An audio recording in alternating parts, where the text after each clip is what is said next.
conclusively. Well, the minority, led by its leader Haruna Iddrisu, according to Star News sources, rejected the proposal, arguing the reduction is negligible. Well, Star FM's parliamentary correspondent, that's Ibrahim Alhassan, reports the government has now decided to table the e-levy bill to the plenary later on Friday for a decision to be taken. Well, though the e-levy is not on the agenda of Parliament this week, Star News has gathered the move to have it taken on Friday is as a result of the Speaker, that's Alban Gbagben's decision to travel to the UAE for a medical review this weekend. Well, the latest reduction in the fee comes after the government's side, led by Finance Minister Ken Ofori-Atta, maintained the 1.75% rate during earlier negotiations with the minority. Well, the position of the Finance Minister got the minority to question the essence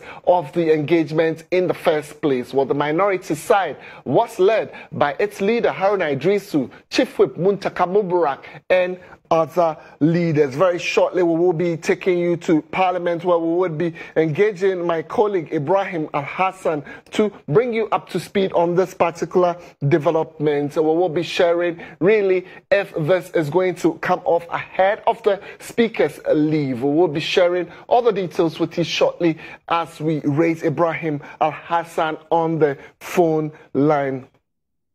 But before then, we would be quickly taking other stories. When we're able to bring Ibrahim Alhassan, I would get those questions answered for you. Just like we said, we might be taking you to Parliament. But let's look at other issues surrounding the e-levy. Now, the Communications Minister, Ursula Owusu, has defended government's decision to impose the 1.75% levy on all electronic transactions in the country. While addressing a town hall meeting at Koforidua on Thursday, the Ablekuma West MP stated that the e-levy is comparatively lower as compared to the rate of digital taxes in other jurisdictions like the United Kingdom. Well, according to her, if Ghana wants to mobilize enough revenue to enhance development, citizens must be willing to embrace the 1.75% e-levy, of course now reduced to 1.50%. Now, in her view, the levy is being introduced at a relatively lower rate. Levy is being introduced at the lowest rate for any tax in Ghana, comparatively at 1.75%, less than 2%. In other countries, digital taxes are being introduced at the rate of up to 10%, and they are paying. That's the UK, and we go there and seek loans from them to finance our development, when we are not paying the requisite taxes that we should.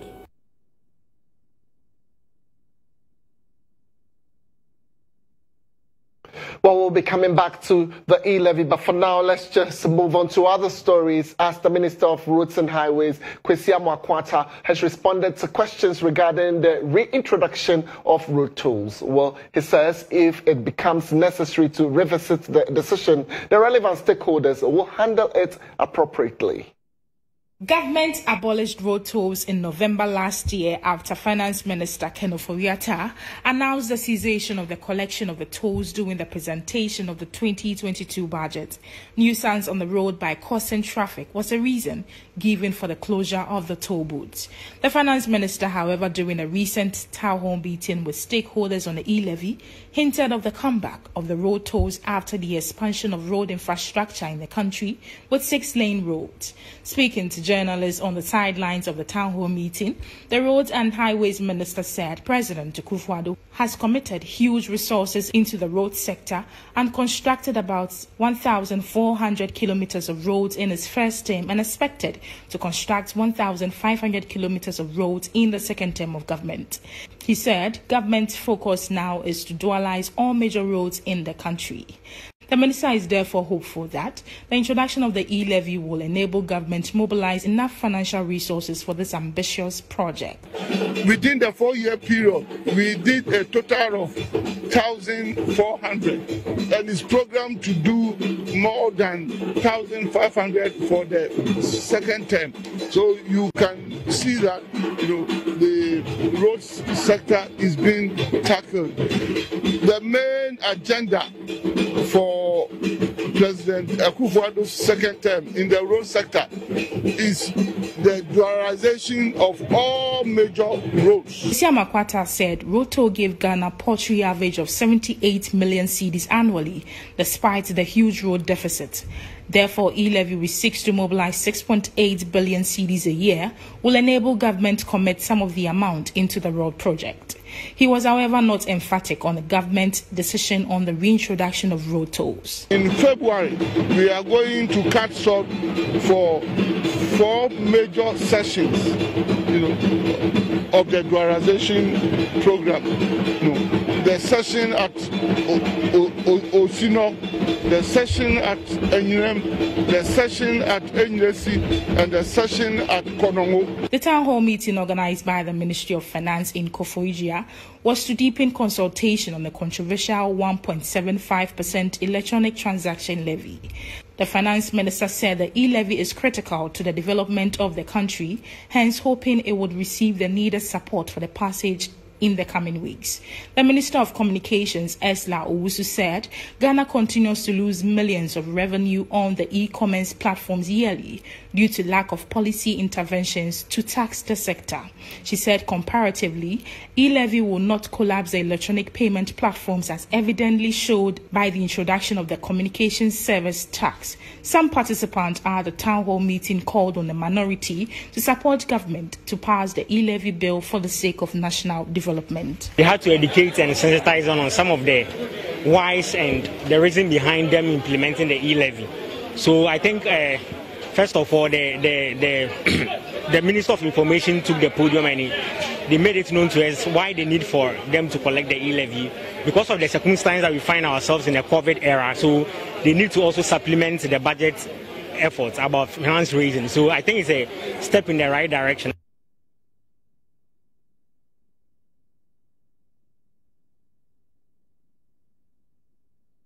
All right, so we'll go straight to my colleague Ibrahim Alhassan. I promised you earlier on that Ibrahim was going to join me. Thank you very much, Ibrahim Alhassan. We're back in Parliament for some updates. So can you share with us, has the bill been tabled before the House, and what has been the situation since?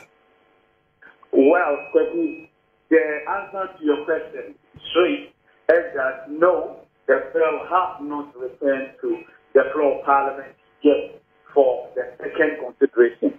However, a number of activities have taken place. Of course, as you related, among them will be an engagement between the finance minister and then leadership on the side of the minority and other members of the finance committee belonging to the minority side and other senior members of parliament. That was a continuation of an engagement that started yesterday on the e-levy.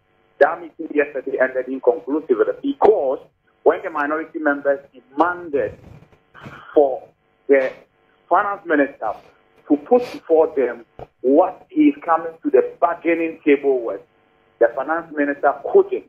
And here I'm talking about the rate, which is 1.75%. They wanted to find out whether the finance minister was willing to do anything about the rate. So that was what happened yesterday. Today, when the finance minister appeared before, the minority members, he came with something. And it was a proposal to reduce the rate to 1.5% instead of the 1.75% as originally announced and stated in the bill. After back and forth, the minority still rejected this particular reduction. Ken Ofori-Atta, the finance minister, had no option but to announce to the minority then that the bill will have to return to the plenary for the second consideration or for the second reading. And so that meeting ended with that announcement that let's go back to the plenary and then fight this out. And that was about 5 hours ago. Kweku. After which the bell kept open for members of parliament to avail themselves for business of parliament to take place. It never happened until about an hour and a half ago when we saw the Speaker of Parliament, Alban Sumana Papen, walk out of his lobby. And here, the lobby is where the Speaker sits before he moves directly to the chamber to preside. So the Speaker has his office, his own chamber. That's where he operates from. Whenever Parliament is to sit, the Speaker then moves from there and occupies his lobby, which is just 3-4 steps away from the main chamber. So the Speaker had, according to him, he had been in his lobby since 9:30 a.m., awaiting the arrival of members of Parliament for business of Parliament to begin. That was never to be. So the Speaker walked out, and when he was passing, he saw the media men here, and he made gestures to us and then even verbalized his gestures, saying that he had been waiting for members of Parliament to avail themselves for business of Parliament to go on. He's waited since morning. They've not showed up. He doesn't know why, and for that matter, he was leaving. After this, the Speaker then left. As we speak, the First Deputy Speaker, Joseph Osei-Wusu, about 10-15 minutes after Speaker left, proceedings started with the First Deputy Speaker presiding. It was then that the Majority Leader and Leader of Government Business, Osei Mensah-Bonsu, presented the business statement for the ensuing week. And the business statement is simply a program of activities from Tuesday next week to Friday for members of Parliament. Now, during that presentation, he talked about the fact that the e-levy is still on the table for today, but then he's waiting for an indication. If that indication comes within an hour, then the bill will be taken today. If it doesn't, then it will be programmed for next week. After the presentation, Deputy Minority Leader James Kurisavage got up and sought to find out from Osei Mensah-Bonsu, the Leader of Government Business, as to why there was a prior agreement with the Speaker that the e-levy can only feature next week. But then Osei Mensah-Bonsu, the Majority Leader, is now saying that there's a possibility that e-levy will be taken today. He came back to answer and said that he never entered into any agreement with anybody in the presence of the Speaker that the e-levy will only be taken next week. And what he's saying, and he still insists, is that he's waiting for an indication. That indication is expected to come in within an hour. If that indication comes, the bill will be taken today. If it doesn't, it will be shifted to next week. He never mentioned what that indication is. But if that indication is coming from the Finance Minister, then moments after this particular announcement from the Leader of Government Business, Osei Mensah-Bonsu, I saw the Finance Minister walk into the presence of Parliament. And so if that indication is coming from the Finance Minister, then he has been here for almost 1 hour now. But as we speak, what is happening on the floor is the minority members through Okudeta Black are making a statement to eulogize late Captain Kojoti Kata, and then the majority side equally are making a statement, a commemorative statement, and members contributing as to whether the e-levy will be taken today, as to whether that indication that Osei Mensah-Bonsu talked about has arrived yet or not, and as to whether this e-levy will be taken next week.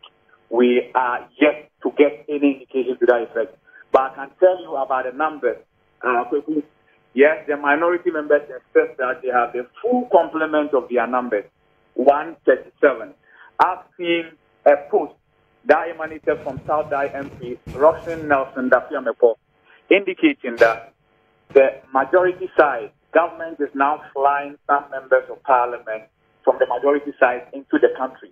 That is a claim coming from the South Dai MP, Roxanne Nelson Dafiamepo.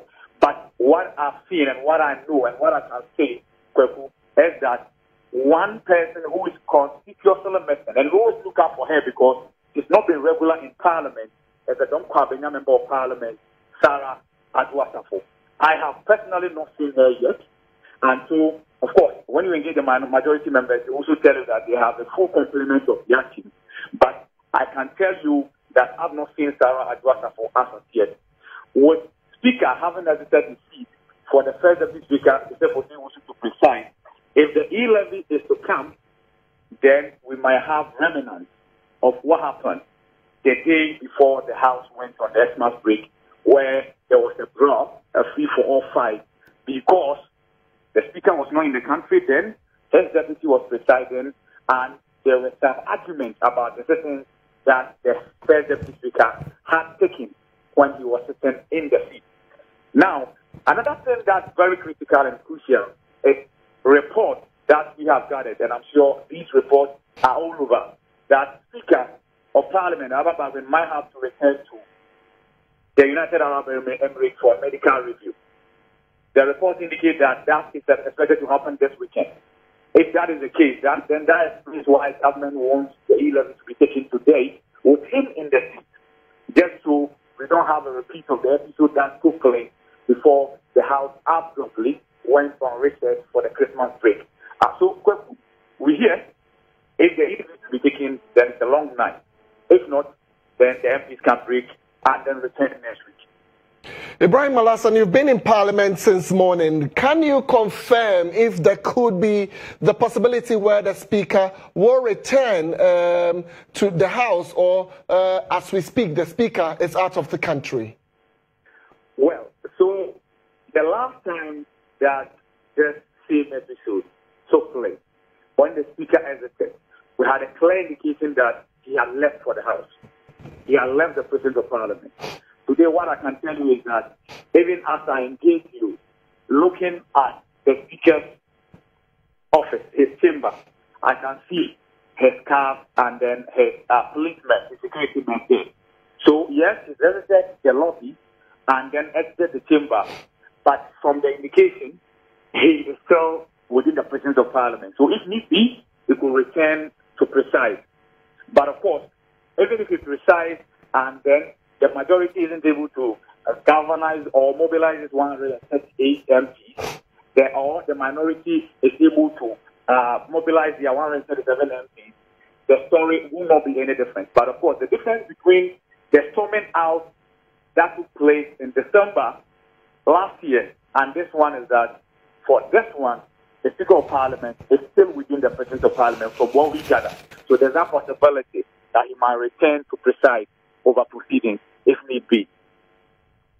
Son, I can really appreciate you for your hard work and keeping an eye on all the activities in Parliament. He's still in Parliament. As and when anything breaks, of course, this should be your channel that will report it to you first. Well, away from the E-levy, let's move on to the courts, where the High Court in Accra has refused yet again an application for bail moved by lawyers of Gregory Afoko, despite being on remand for 7 years. Well, Afoko and Asapki Alangde are facing 2 charges, including murder, but they have pleaded not guilty and are on remand. Well, Haji Adams Mahama, New Patriotic Party's Upper East Regional Chairman, suffered severe bodily injuries after a substance suspected to be acid was allegedly poured on him, and he died in Bolgatanga Hospital in year 2015. Well, in court on Friday, January 28, 2022, when the case was called for prosecution to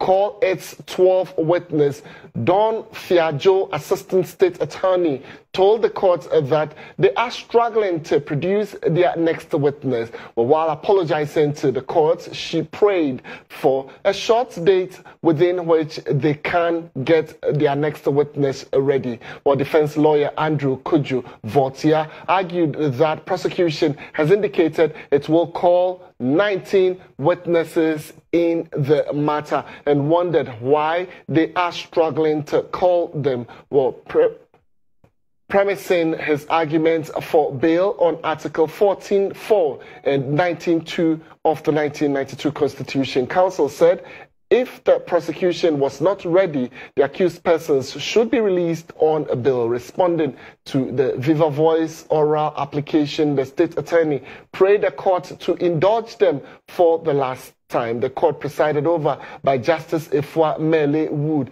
a justice of the appeals court sitting in with additional responsibility as a high court judge, said prayer for bail will not be granted. EIB Network's correspondent Mutala Inusa reports that the judge had expressed the court's desire to complete the trial before the new legal year begins in October. Well, we would get you more on this. I'm being joined by my colleague Mutala. Mutala, thank you very much for joining me. So what more can you tell us on this particular case and other issues that cropped up in court? Well, it's not today that I said to talk for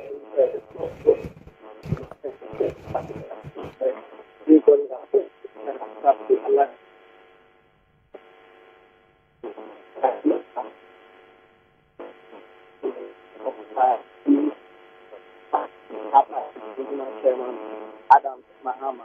But in fact, when the matter was called before Justice Efua Mele Wood, a justice of the Court of Appeal, the additional responsibility as a high court judge, the state acted to inform the court about the fact that they are struggling to actually produce the 12th witness. In fact, this whole matter, the prosecution has indicated to the court that they will be calling 19 witnesses to actually testify to prove their case of murder and also abetment. But of course, they were struggling to bring that particular witness today, and so pray the court to indulge them a short adjournment to be able to bring the next witness hopefully on the 7th of February. Now, it was at this point that one of the defense lawyers led by Andrew Sidevodia, informed the court about the fact that the accused persons are Ghanaian and their fundamental human rights is key. It cited Article 14.4 of the 1992 Constitution, and also Article 19.2 of the 1996 Constitution, to actually basically that as it stands now, the accused persons are innocent like any other Ghanaian, particularly with Gregory Apoku.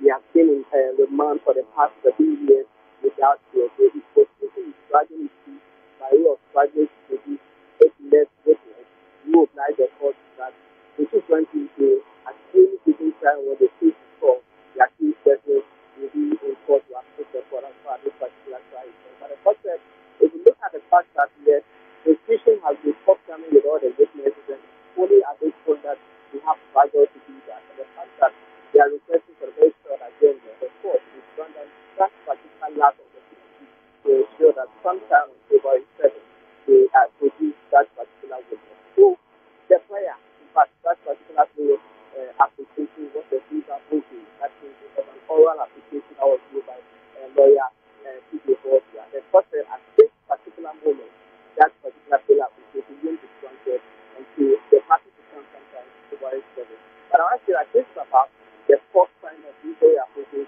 have been denied here as far as this particular trial is concerned. At the point in time, he was granted bail, but that particular bail was sometime in 2017.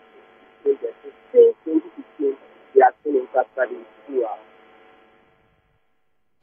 Mutala, we can say a big thank you. Of course, at some point in time, your line was dropping. We'll rework the line if we would have to join you again. We will come back to you again. But we're sincerely grateful for the updates from our court. Mutala Inusa will be joining you from Monday with some more updates of happenings in court. In other stories for tonight, the coordinator of the Special Development Initiative, Napagatia Sulemana, has bemoaned the refusal of the public to provide details of officials of the ambulance service who do not adhere to operations guidelines. Well, this, according to her, is making it difficult for punitive actions to be taken against such persons. Napagatia Sulemana, who was speaking in an exclusive interview with our presidential correspondent, Lanza, appealed to the public to help her outfit in the proper management of the 307 ambulances procured by the government. Her comments follow recent issues surrounding the operations of some ambulance service officials that led to some cases of casualty. Most of the time, somebody comes to tell you, oh, an ambulance charged me the other day to pay maybe 300, 600 Ghana for an accident case. And in a lot of times, the district assembly the district chief executive officers and the politicians in our districts, they face these problems. Now, I usually would ask, what is the name of the district, or what is the name of the constituency or the particular ambulance? Because each ambulance is labeled. So which particular constituency ambulance was it? The moment you begin to ask these questions, they begin to conceal the information. People are not willing to give the wrongdoers out for action to be taken. So it's one of my biggest challenges that I keep appealing to people that anytime you are coming to make a complaint to me about an ambulance charging you for an emergency case, please come with all the details. It is this particular ambulance at this particular time and at this particular spot. Then I know that I can take the person on based on the evidence you have provided for me. Let me still stay with state-owned enterprises and here the Acting Director General of State Interest and Governance Authority, that's Edward Boateng, is charging Ghanaians, especially those working in state-owned enterprises, to change their mindsets by giving off their best in making the organizations profitable. While reacting to concerns about why state-owned enterprises are making losses, Edward Boateng revealed that the attitude of persons put in them is a factor to their performance. Well, he disclosed that his outfit is working to change that and make state-owned enterprises more profitable. Today, people talk about Rwanda. I was in Rwanda in 1994 when the genocide happened. We're way ahead of them. What they've been able to do is not rocket science. You talk about even the United Kingdom, during the time of Margaret Thatcher. When she came in, a lot of the state entities were loss-making. She came and she changed it. So we need your help as media to work with us, to help change the mindset, to help change the narrative. So if you are appointed to work in a state entity, you should know that you have the same responsibility as somebody working at a private organization. Because if you work in a private organization and you don't achieve, you're fired. All right, so in a while we're coming back. We'll be getting you some more updates from our local fronts. But away from that, if you're thinking Banku this weekend, I'll just give you a breakdown of how you can enjoy a meal for 5 people. Kweku will be joining me with those graphics. Don't you forget that I'll be giving you some updates on the Black Stars coach who is going to fill the gap after Milo's exit. We'll have this and many other interesting stories coming up. Stay put here with us on GH1 TV. We'll be back soon.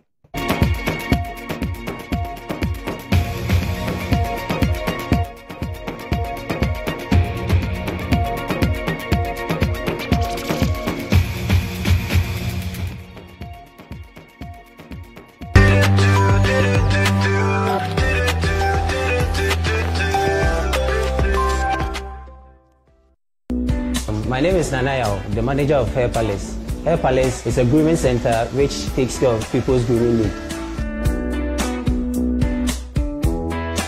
We use the internet to share pictures of our work and also watch videos for inspiration.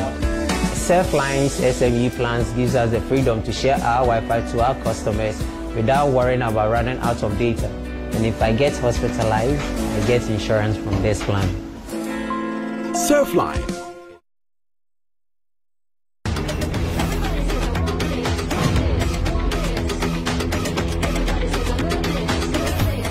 The Huawei Nova 9 is available now in Ghana at 3,099 Ghana cedis.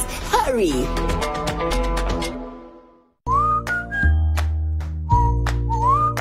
Catch the excitement at Malcolm Supermarket. Visit any Malcolm shop nationwide and enjoy shopping on the widest range of supermarket items at lowest prices always. Malcolm, the original city saver. Terms and conditions apply. Malcolm, where Ghana shops. Valentine's Day is upon us again. This Val's Day, GH1 TV and Star FM will provide a platform for you to give your business a real-time boost. If you're in the retail of products associated with Val's Day, this is your chance to be a part of the first ever love fair. Interested vendors should call to book a spot at an unbeatable price that comes with endless goodies.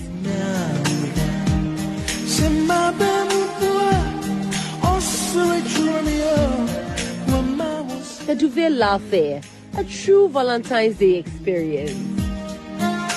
Auto